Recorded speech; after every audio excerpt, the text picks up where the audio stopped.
Hello friends, स्वागत है आप सभी का अपने यूट्यूब चैनल आद्या स्टडी एकेडमी में। ये हमारी 11वीं मैराथन क्लास है आपके फॉरेस्ट गार्ड और जेल प्रहरी साइंस की। 10 मैराथन क्लास उसके पहले अपलोड की जा चुकी हैं। आज हम 11वीं मैराथन क्लास देख रहे हैं।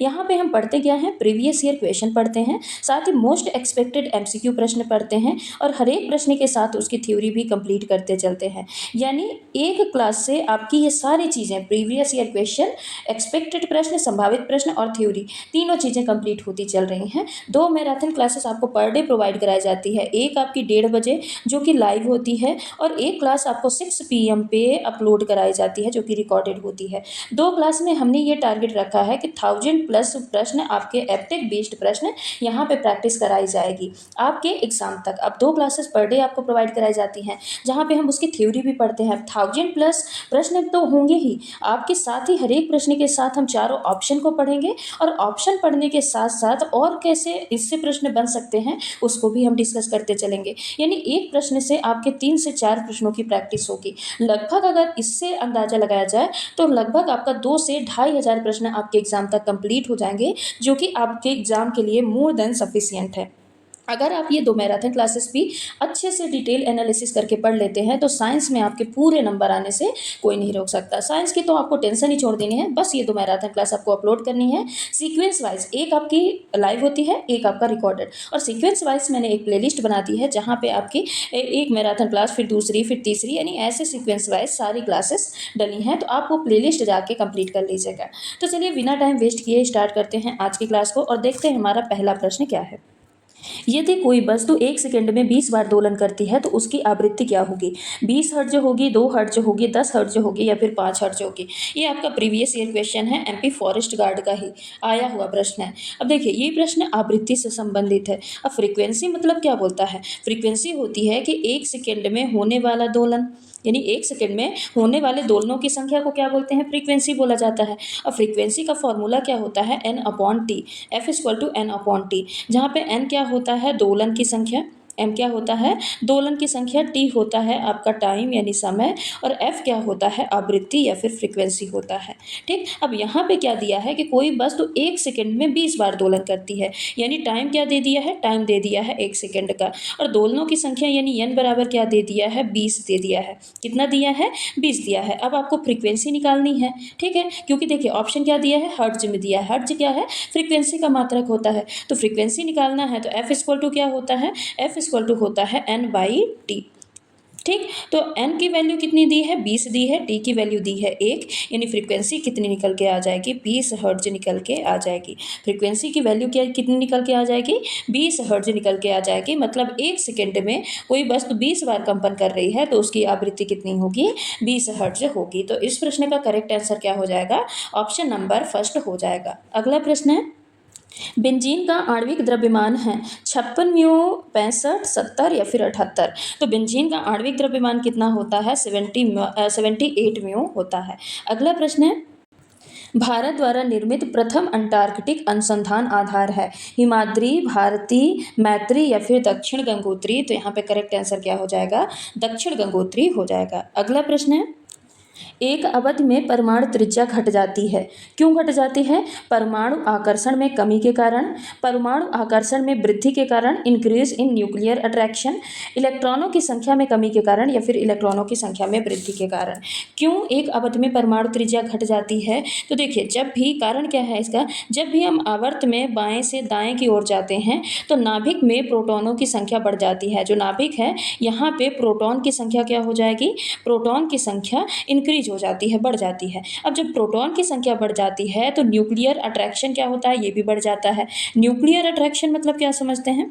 बताइए, न्यूक्लियर अट्रैक्शन मतलब क्या समझते हैं? न्यूक्लियर अट्रैक्शन मतलब क्या होता है? नाभिक का इलेक्ट्रॉनों पर आकर्षण। न्यूक्लियर अट्रैक्शन मतलब क्या होता है?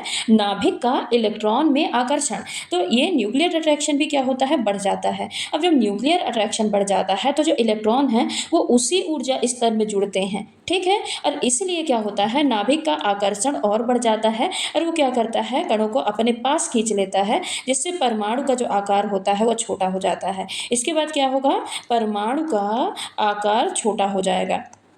ठीक है, जो चीज़ें बोल रही है आप इसको नोट डाउन करते चलिएगा। परमाणु का आकार क्या होगा, छोटा हो जाएगा। अब परमाणु का आकार छोटा होता है तो इसका कारण क्या होता है, परमाणु आकर्षण में वृद्धि यानी न्यूक्लियर अट्रैक्शन बढ़ जाता है, जिसके कारण की जो परमाणु त्रिज्या है वो घट जाती है, यानी परमाणु का आकार घट जाता है। तो ऑप्शन नंबर बी क्या हो जाएगा, यहाँ पे करेक्ट आंसर हो जाएगा। अगला प्रश्न है, सरल उपकला ऊतक का मुख्य कार्य है संरक्षण करना, शरीर के गुहाओं, नलिकाओं और ट्यूबों के लिए अस्तर का फॉर्मेशन करना, स्राव और अवशोषण करना, कणों या बलगम को एक विशिष्ट दिशा में ले जाना।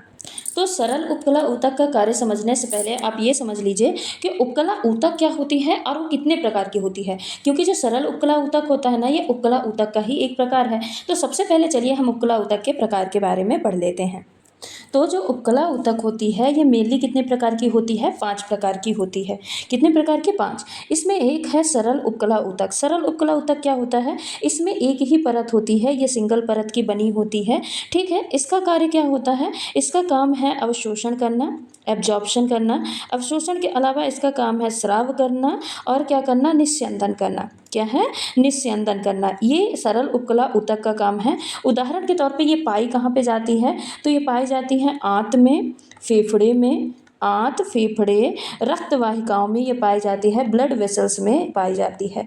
तो ये क्या हो गई, ये हो गई सरल उपकला ऊतक, जो कि उपकला ऊतक के एक प्रकार में आती है। दूसरा है स्ट्रैटिफाइड या स्तरीकृत उपकला ऊतक। इसमें कई सारे परत होती हैं, एक परत नहीं होती है, ये कई परत के सेल्स से बनी होती है। ठीक है, कई परतों की कोशिकाओं से ये बनी होती है। इसका कार्य क्या होता है, तो इसका काम होता है सुरक्षा प्रदान करना। इसका काम क्या होता है, सुरक्षा देना, सुरक्षा प्रदान करना। अब ये पाई कहाँ जाती है, तो ये पाई जाती है त्वचा में। त्वचा के अलावा ये मुंह की परत में पाई जाती है। ठीक है, कहाँ पाई जाती है, मुंह की परत में। तीसरा आ जाते हैं क्यूबॉइडल में। क्यूबॉइडल क्या होती है, ये एक घन के आकार की होती है। कैसे, क्यूब की आकार की या घन आकार की कोशिका होती है। ठीक है, इसका काम क्या होता है, तो इसका काम होता है स्राव करना और अवशोषण करना। क्या काम है, स्राव और अवशोषण करना। अब ये पाई कहाँ जाती है, तो ये पाई जाती है गुर्दे की नलिका में। कहाँ पाई जाती है, गुर्दे की नलिकाओं में ये पाई जाती है। और उसके अलावा कहाँ पाई जाती है, जितने भी ग्लैंड्स होती हैं, ग्रंथियों में ये पाई जाती है। ठीक है, अगला आ जाते हैं कोल्यूमिनर या फिर स्तंभाकार उपकला ऊतक। ये लंबी होती है, स्तंभ की तरह होती है, नाम से ही क्लियर है कैसी होती है, ऐसे लंबे आकार की होती है। ठीक है, अब इसका काम क्या होता है, तो इसका काम होता है पोषक पदार्थों का अवशोषण।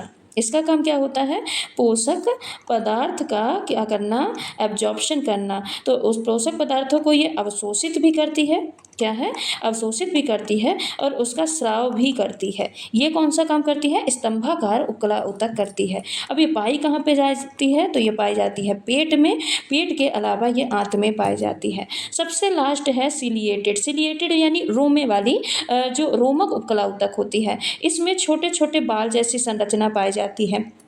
ठीक है, जिसको क्या बोला जाता है, इसी को ही बोला जाता है सीलिया। क्या बोला जाता है, सीलिया बोला जाता है। अब ये सीलिया, इसमें छोटे छोटे रोमे जैसी संरचना होती है, इसलिए ये क्या क्या करती है, धूल के कण को बाहर निकालने का काम करती है। और ये पाई कहाँ पे जाती है, तो ये श्वसन नली में पाई जाती है और फैलोपियन ट्यूब में पाई जाती है। तो आई होप आपको ये पांचों उपकला ऊतक के प्रकार क्लियर हो गए होंगे। अब हम चलते हैं प्रश्न में सरल उपकला ऊतक में। तो यहाँ पे देखिए, ये संरक्षण ये होगा नहीं, कणों को बलगम में ले जाना ये होगा ही नहीं। दो चीज़ें बचती हैं, एक स्राव और अवशोषण, दूसरा है शरीर के गुहाओं, नलिकाओं और ट्यूबों के लिए अस्तर निर्माण करना। तो यहाँ पे मुख्य कार्य ये भी कार्य है, स्राव और अवशोषण ये भी काम करती है सरल उपकला ऊतक। पर अगर मेन काम का पूछा जाए तो मुख्य काम इसका क्या है, शरीर की गुहाओं यानी lining for body cavities, duct and tubes. शरीर की गुहाओं, नलिकाओं और ट्यूबों के लिए ये लाइनिंग यानी अस्तर का निर्माण करने का काम करती है। तो यहाँ पे ऑप्शन नंबर बी क्या हो जाएगा, करेक्ट आंसर हो जाएगा।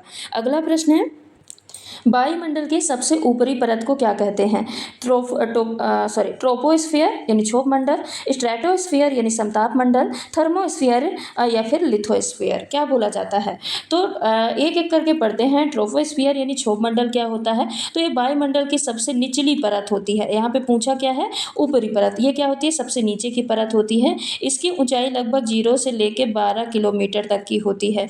बादल, वर्षा, आंधी, जितने भी मौसम परिवर्तन होते होते हैं ना, मौसम परिवर्तन यहीं पे होते हैं। तो ये चीज़ें आप ध्यान रखिएगा, किस में होते हैं, क्षोभ मंडल में। अब आ जाते हैं समताप मंडल या स्ट्रेटोस्फीयर में। तो ये क्षोभ मंडल से ऊपर होता है, इससे ऊपर होता है। इसकी ऊंचाई लगभग 12 से लेके 50 किलोमीटर तक की होती है। और इसी में जो स्ट्रेटोस्फीयर है ना, इसी में ओजोन परत पाई जाती है। क्या पाई जाती है, ओजोन परत पाई जाती है इसी में, जो कि सूर्य के हानिकारक किरणों से बताती है।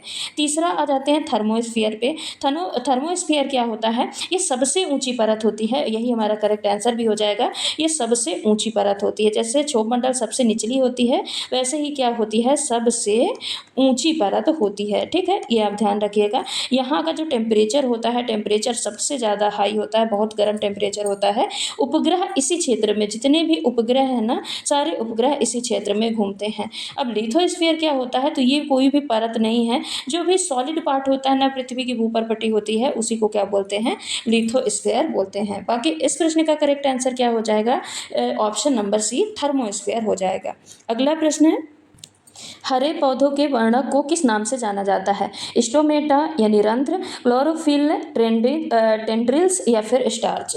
हरे पौधे के जो पिगमेंट्स होते हैं, वर्णक होते हैं, उनको किस नाम से जाना जाता है, तो स्टोमेटा, रंध्र क्या होता है, ये पत्तियां जैसे लीव्स होती हैं ना, लीव्स के सरफेस में जो छोटे छोटे छिद्र पाए जाते हैं, इनको ही क्या बोला जाता है, स्टोमेटा बोला जाता है। ये क्या करते हैं, गैसों का आदान प्रदान करते हैं। गैसों में क्या क्या, O2 और CO2 का आदान प्रदान करते हैं। जो बाष्पोत्सर्जन की क्रिया होती है ना, उसमें भी मदद करते हैं। कौन सी क्रिया, एक है बाष्पोत्सर्जन। बाष्पोत्सर्जन मतलब क्या होता है, बाष्पोत्सर्जन को क्या बोलते हैं, बाष्पोत्सर्जन को बोलते हैं ट्रांसपायरेशन। तो ट्रांसपायरेशन की क्रिया में भी ये क्या करते हैं, मदद करते हैं। दूसरा है क्लोरोफिल। क्लोरोफिल क्या है, ये पौधों में जो ग्रीन कलर का पिगमेंट होता है, ग्रीन पिगमेंट होता है, उसको ही क्या बोला जाता है, उसको ही क्लोरोफिल बोला जाता है। जब फोटोसिंथेसिस की क्रिया होती है ना, फोटोसिंथेसिस की क्रिया यहीं पे होती है, इसी के कारण होती है, क्लोरोफिल के प्रेजेंस के कारण ही होती है। इसी के कारण जो पौधे हैं वो हरे कलर के, ग्रीन कलर के दिखाई देते हैं, और यही इस प्रश्न का करेक्ट आंसर हो जाएगा।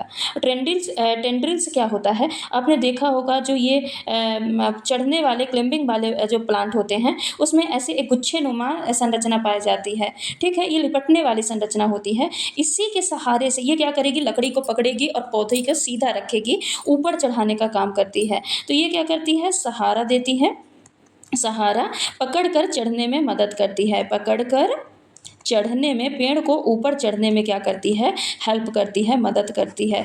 जो भी लोग गांव से होंगे उनको अच्छे से पता होगा, जैसे मटर है, लौकी है, लौकी का पेड़ आप उगाइए, देखिए लौकी, खीरा, किसी का भी पेड़ उगाते हैं तो उसमें ऐसे ऐसे एक गुच्छे, पतली संरचना होती है, जो कि क्या करती है, जो हम पेड़ लगाए रहते हैं ना, सूखी लकड़ी लगाए रहते हैं इसके पास, तो उसी को पकड़ के ये क्या करती है, ऊपर पौधों को चढ़ाने में मदद करती है।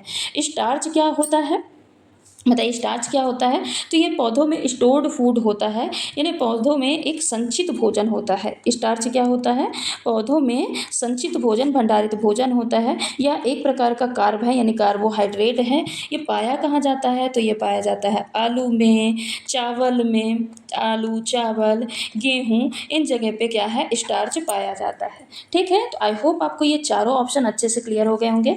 स्टोमेटा क्या होता है, क्लोरोफिल क्या होता है, टेंड्रिल्स क्या होता है, और स्टार्च क्या होता है। बाकी इस प्रश्न का करेक्ट आंसर क्या हो जाएगा, ऑप्शन नंबर बी हो जाएगा।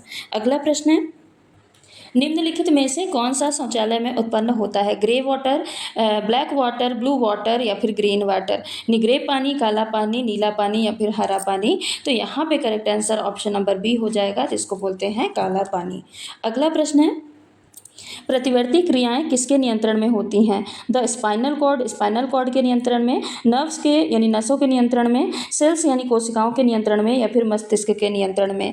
जो प्रतिवर्ती क्रियाएं, यानी इसको क्या बोलते हैं, रिफ्लेक्स एक्शन, ये किसके नियंत्रण में होती हैं, तो सबसे पहले इसके आंसर पे चलते हैं। ये स्पाइनल कॉर्ड यानी जो रीढ़ की हड्डी होती है उसके नियंत्रण में चलती हैं। अब ये स्पाइनल कॉर्ड होता क्या है, तो ये CNS यानी केंद्रीय तंत्रिका तंत्र, सेंट्रल नर्वस सिस्टम का एक भाग होता है, जो कि जो ब्रेन है ना, ब्रेन के निचले पार्ट से जुड़ा होता है, और ये स्पाइनल कॉर्ड से आके नीचे तक जुड़ा होता है। यानी जो रीढ़ की हड्डी है, वर्टिब्रल कॉलम है, उसके अंदर से नीचे तक ये फैला होता है, कौन, स्पाइनल कॉर्ड। अब स्पाइनल कॉर्ड का काम क्या होता है, तो पहला इसका काम है संदेश का आदान प्रदान, क्या है, संदेश का आदान प्रदान। ठीक है, ये किताबी भाषा में मैं आपको बता रही, ठीक, आदान प्रदान करना ये किसका काम है, ये स्पाइनल कॉर्ड का। यानी जितनी बॉडी की जितने भी ऑर्गन है ना, जितने भी अंग हैं, उनको क्या है, मस्तिष्क से ब्रेन से क्या करेगा, ब्रेन से शरीर तक सूचना ले जाएगा और शरीर की जो सूचना होगी उसको ब्रेन तक ले जाने का काम करता है। ठीक है, दूसरा इसका काम क्या है, रिफ्लेक्स एक्शन करना यानी प्रतिवर्ती क्रिया करना। रिफ्लेक्स एक्शन मतलब क्या होते हैं, जो तुरंत होने वाली, अचानक होने वाली क्रिया होती है। जैसे कोई गर्म तवा है, यहाँ पे आपका हाथ रख गया, आप हाथ तुरंत इसको हटाओगे, तो इसको क्या बोलते हैं, रिफ्लेक्स एक्शन। यानी गर्म चीज़ को हम छूते ही ये क्या है, सूचना ब्रेन तक पहुंची, ब्रेन बोला गर्म है, इसको हटाना है, और ये क्रिया इतने जल्दी होती है कि हम इसको फील नहीं कर सकते। ठीक है, जला और तुरंत हम अपना हाथ हटा लेते हैं, तो इसी क्रिया को क्या बोलते हैं, रिफ्लेक्स एक्शन। और रिफ्लेक्स एक्शन किसके कारण कौन नियंत्रित करता है, तो स्पाइनल कॉर्ड या रीढ़ की हड्डी नियंत्रित करती है। तीसरा इसका एक काम होता है, जो भी सेंसेशन है ना, संवेदनाएं हैं, संवेदनाओं को ये क्या करता है, संचरण करता है, संवेदनाओं का संचरण।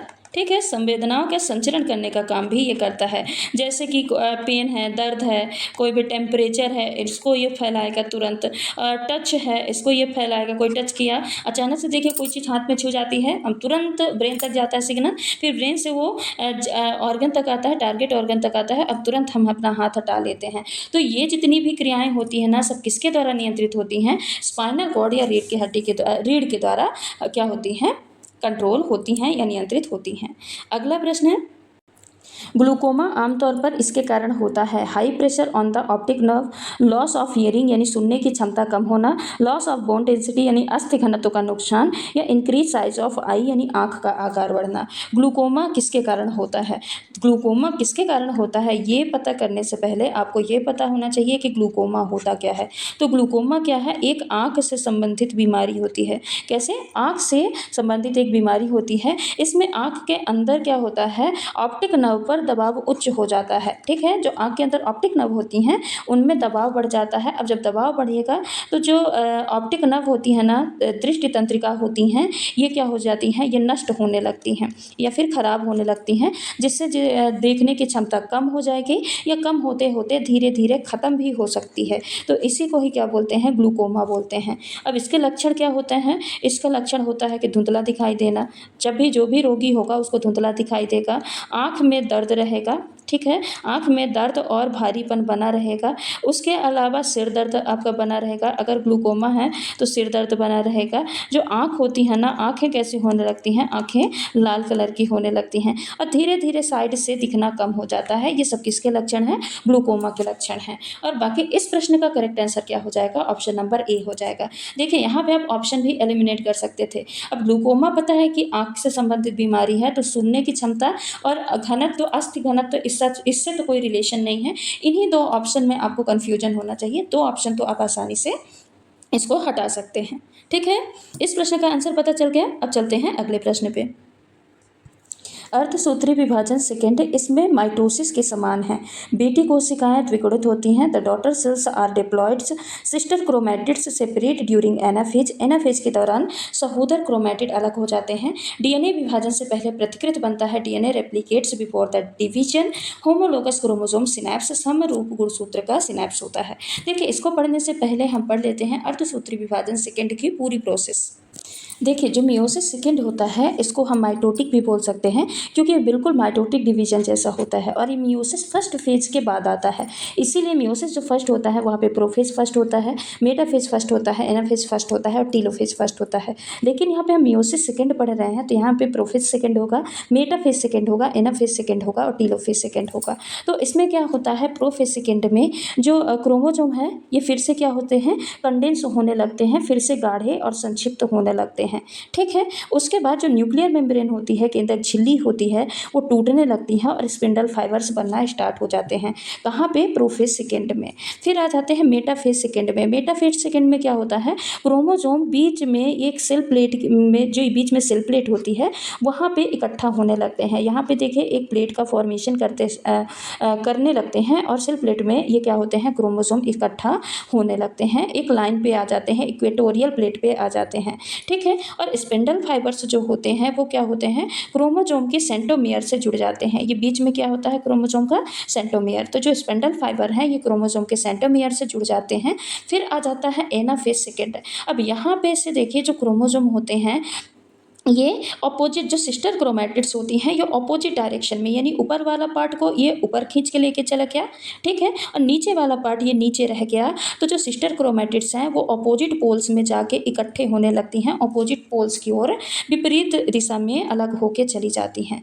फिर उसके बाद आ जाता है टीलोफेज सेकेंड फेज, जहाँ पे जो क्रोमैटिड है वो पोल्स पे पहुँच जाती हैं, न्यूक्लियर मेम्ब्रेन फिर से बन जाती है और एक डॉटर सेल का, दो डॉटर सेल का निर्माण होता है, यानी फिर से सेल का साइटोकाइनेसिस होने लगता है। यानी दो डॉटर सेल यहाँ से बनी और दो डॉटर सेल ऐसे यहाँ से बनेगी, यानी कुल मिला के 4 यहाँ पे हैप्लॉइड सेल का निर्माण हो जाता है। क्या होता है, 4 हैप्लॉइड यानी डॉटर सेल का निर्माण हो जाता है, जो कि जनरली क्या होती हैं, जेनेटिकली अलग अलग होती हैं। तो ये पूरी प्रोसेस क्या है, मियोसिस सेकेंड है। क्या है, मियोसिस सेकेंड, जो कि मियोसिस फर्स्ट के बाद आता है।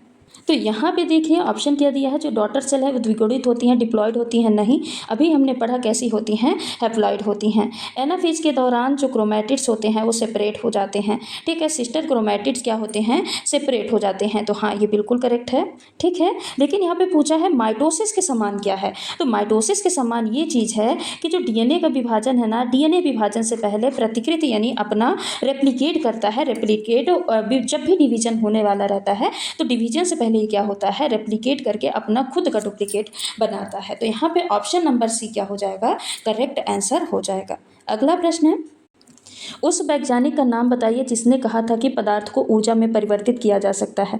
बॉयल, लेवोजियर, एवोगाद्रो या फिर आइंस्टीन। तो यहाँ पे करेक्ट आंसर क्या हो जाएगा, आइंस्टीन। आइंस्टीन ने ही बताया था कि पदार्थ को ऊर्जा में परिवर्तित किया जाता है, अगर कोई भी पदार्थ है तो उसको एनर्जी में कन्वर्ट किया जा सकता है। इसीलिए इस प्रश्न का करेक्ट आंसर क्या हो जाएगा, ऑप्शन नंबर डी हो जाएगा। अगला प्रश्न है, इनमें से एक कौन सी विधि है जिसके द्वारा वायु के घटकों को पृथक किया जा सकता है। वायु के घटक मतलब जैसे नाइट्रोजन, ऑक्सीजन, जो भी घटक होते हैं, कार्बन डाइऑक्साइड, कौन सी विधि द्वारा पृथक किया जा सकता है। कास्टिक सोडा के घोल को हिलाने से, पानी से हिलाना या तरल हवा का आंशिक आसवन, fractional distillation of liquid air, या फिर गर्म मैग्नीशियम के ऊपर से वायु प्रवाहित करना। तो इस प्रश्न का करेक्ट आंसर क्या हो जाएगा, तरल हवा का आंशिक आसवन। क्या हो जाएगा, तरल हवा का आंशिक आसवन। अब ये विधि क्या होती है, तो जब हवा को बहुत ज़्यादा ठंडा किया जाता है तो वो किस में बदल जाती है, लिक्विड में चेंज हो जाती है, तरल में चेंज हो जाती है। फिर उसके बॉइलिंग पॉइंट यानी बीपी यानी यहाँ पे क्वथनांक बिंदु या बॉइलिंग पॉइंट कह सकते हैं, तो बॉइलिंग पॉइंट के आधार पे गैसों को अलग किया जाता है। इसी को ही बोलते हैं तरल हवा का आंशिक आसवन। इस विधि से नाइट्रोजन को अलग किया जा सकता है, ऑक्सीजन को, आर्गन को, जो भी गैसेस हवा में मौजूद हैं उनको उनके बॉइलिंग पॉइंट के आधार पे, क्वथनांक के आधार पे अलग किया जा सकता है। तो इस प्रश्न का करेक्ट आंसर क्या हो जाएगा, ऑप्शन नंबर सी हो जाएगा। अगला प्रश्न है, किसका घनत्व अधिकतम है, जल 4 डिग्री सेल्सियस पर, वाटर का, बर्फ का, हीलियम का या फिर पेट्रोलियम का। तो देखिए 4 डिग्री सेल्सियस पे जो जल होता है, वाटर होता है, उसका घनत्व लगभग कितना होता है, 1 ग्राम पर सेंटीमीटर क्यूब, ठीक है, जो कि जल का उच्चतम घनत्व होता है। बर्फ का घनत्व कितना होता है, लगभग 0.92 ग्राम पर सेंटीमीटर क्यूब होता है। हीलियम का घनत्व, ये बहुत हल्की गैस होती है, इसका घनत्व लगभग नगण्य होता है, बहुत कम होता है, ठीक है। पेट्रोलियम का घनत्व कितना होता है, 0.8 से लेके 0.9 ग्राम पर सेंटीमीटर क्यूब के बराबर होता है। तो यहाँ पे देखिए सबसे ज़्यादा घनत्व, सबसे अधिक घनत्व किसका होगा, तो जल का होगा, वो भी 4 डिग्री सेल्सियस पे। यहाँ पे घनत्व सबसे अधिक होता है और जो आयतन होता है जल का, आयतन सबसे कम होता है, ठीक है। घनत्व सबसे ज़्यादा और आयतन सबसे, वॉल्यूम सबसे कम होता है। तो इस प्रश्न का करेक्ट आंसर क्या हो जाएगा, ऑप्शन नंबर फर्स्ट हो जाएगा, ठीक। तो ये रहे आज के कुछ हमारे महत्वपूर्ण प्रश्न। आज हमने हर एक प्रश्न से लगभग 3 से 4 प्रश्नों को डिस्कस किया है, यानी अगर आज हमने 15 प्रश्न पढ़े हैं तो हम कह सकते हैं कि आज हमने 40 से लेके 50 प्रश्न कम से कम तो कवर किए ही हैं, एक लगभग 20 से 22 मिनट की क्लास में। आप 25 मिनट की क्लास में इतना सारा पढ़ सकते हैं, इतना सारा हम एक क्लास में 25 मिनट की क्लास में कवर करते हैं। तो ये क्लासेस आपके एग्जाम के लिए बहुत ज़्यादा इंपॉर्टेंट है। इनमें आप शुरू से लेकर लास्ट तक अच्छे से डिटेल में जो हम पढ़ा रहे हैं उसको एक एक चीज़ें नोट करते हुए पढ़िएगा, तो 2 क्लास जो मैराथन क्लास आपकी प्रोवाइड कराई जा रही हैं, एक आपकी लाइव और एक आपकी रिकॉर्डेड। तो 2 क्लास में आप आराम से अपना साइंस का पूरा फुल कवरेज यहाँ से कर सकते हैं और अच्छे मार्क्स ला सकते हैं। तो चलिए आज की क्लास को यहीं पे समाप्त करते हैं। मिलते हैं अगली वीडियो पे कुछ अदर इंपॉर्टेंट क्वेश्चन के साथ। तब तक के लिए अगर आप चैनल पे नए हैं तो चैनल को सब्सक्राइब कर लीजिएगा, वीडियो को लाइक कर दीजिएगा और नई वीडियो का नोटिफिकेशन पाने के लिए बेल आइकन को जरूर प्रेस करिएगा। धन्यवाद।